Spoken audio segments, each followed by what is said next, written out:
These famous faces were everywhere in the 90s, plastered on everything from magazine covers to posters in your bedroom. But time comes for us all, including these hunks.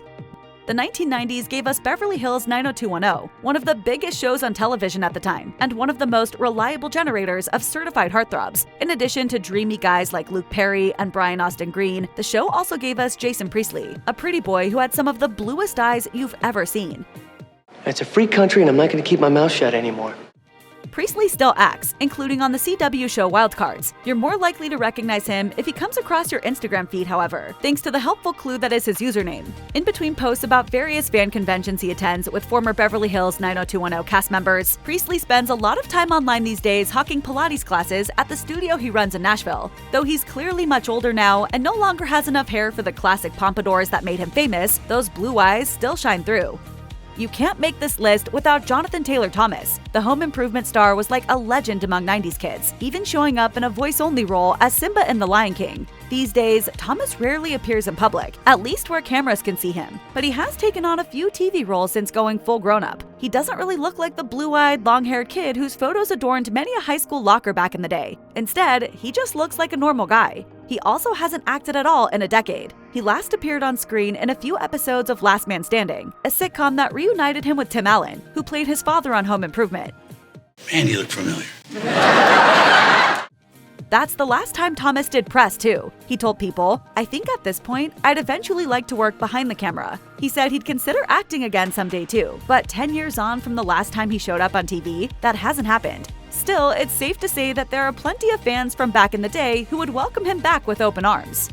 It's hard to be hotter than Heath Ledger, but in the 1999 film 10 Things I Hate About You, Andrew Keegan sure gave him a run for his money. The 90s heartthrob played Joey Donner in the film, the handsome senior who Bianca falls in love with. Keegan first won fans as Zach Dell in Camp Nowhere, and went on to lead a TV remake of Freaky Friday. While Ledger remained an A-lister until his untimely death, and Joseph Gordon-Levitt is still around and looking good, Keegan's career hasn't been up to the same level since they all starred in 10 Things. In 2025, he led Healing Towers, a Tubi film about a cop who tries to rescue his daughter from a deranged mental health facility. Watching that film, you may never notice that Keegan was the jock who was meddling in Ledger's love life way back in the day.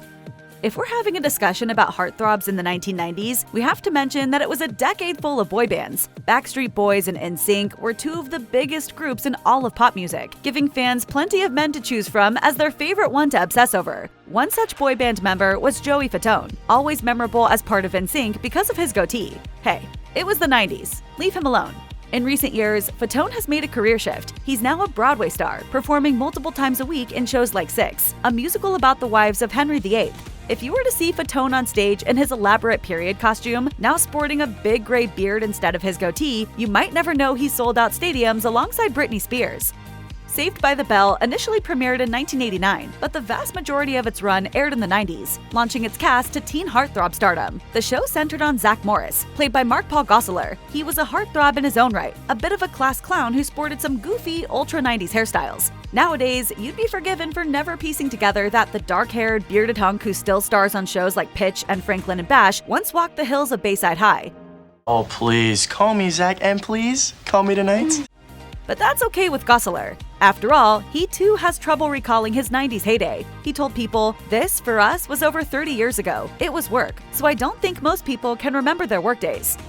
Fans first fell in love with Devon Sawa when he played the human living form of Casper in the iconic 1995 film. Sawa's brief appearance in the film cemented him as one of the decade's premier heartthrobs. Can you hurt me? No.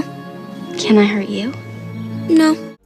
He would go on to star in Now and Then, Wild America, and later Final Destination, which cemented Sawa's status as a major force in horror. That's a legacy that Sawa has revisited in recent years, including spending multiple seasons on the Chucky TV show. In 2025, he appeared in a slasher movie called Hard Eyes, a movie that contains lots of nods to classic horror movies like the ones that included Sawa. He's clearly older now and still handsome. But you might not even realize that Detective Z Cobbs in Hard Eyes is the same kid from those 90s movies. In an interview with Forbes, Sawa said that he's grateful his career has allowed him to be choosier with projects. He explained, "At some point in my career, I started thinking like, I just want to do stuff that I would go and see." The Lawrence brothers were inescapable in the 1990s, dominating media for kids thanks to shows like Brotherly Love and Disney Channel movies like Horse Sense. Joey Lawrence even had a leading role on Blossom, one of the decade's biggest sitcoms. His dumb jock Joey was a leather jacket-clad dream, a handsome hunk with a heart of gold. Whoa, you're right. Lawrence has continued acting in recent decades, including leading Melissa and Joey with another 90s icon, Melissa Joan Hart. He's no longer as baby-faced and beautiful as he once was, though, and he frequently shaves his head instead of wearing the long locks that made him famous.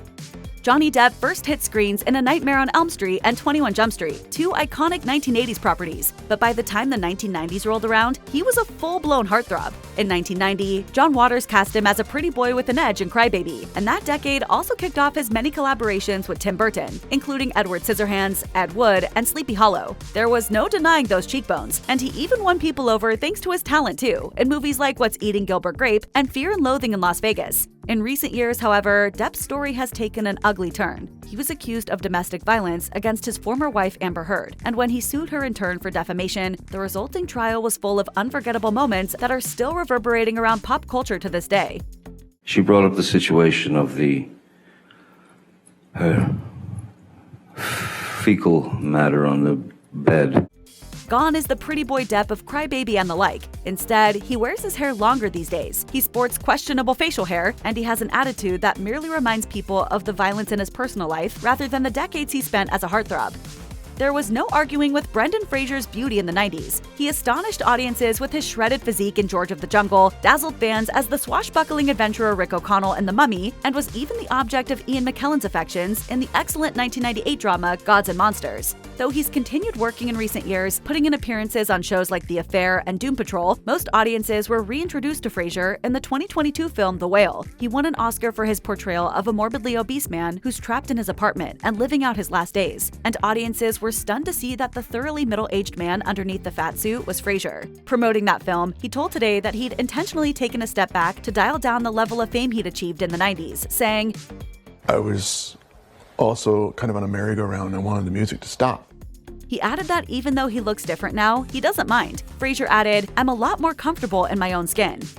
After memorable parts in hits like Fried Green Tomatoes and Scent of a Woman, Chris O'Donnell was responsible for a whole generation having a thing for superheroes thanks to his turn as Robin in 1997's Batman and Robin. The movie was a fever dream, but for certain viewers, O'Donnell in that supersuit was undeniable. His jaw could cut glass, and those molded-on supersuit abs didn't hurt either. O'Donnell is still around, but his matinee idol good looks have faded into the kind of generically handsome guy you can imagine leading a CBS procedural, which he has done. O'Donnell can be spotted on hundreds of episodes of NCIS Los Angeles, and in 2025, he began starring on a new procedural called 911 Nashville. He's also gone from heartthrob to family man, telling Rolling Stone, "It's the most amazing feeling in the world to hold your child in your arms." He now has 5 kids.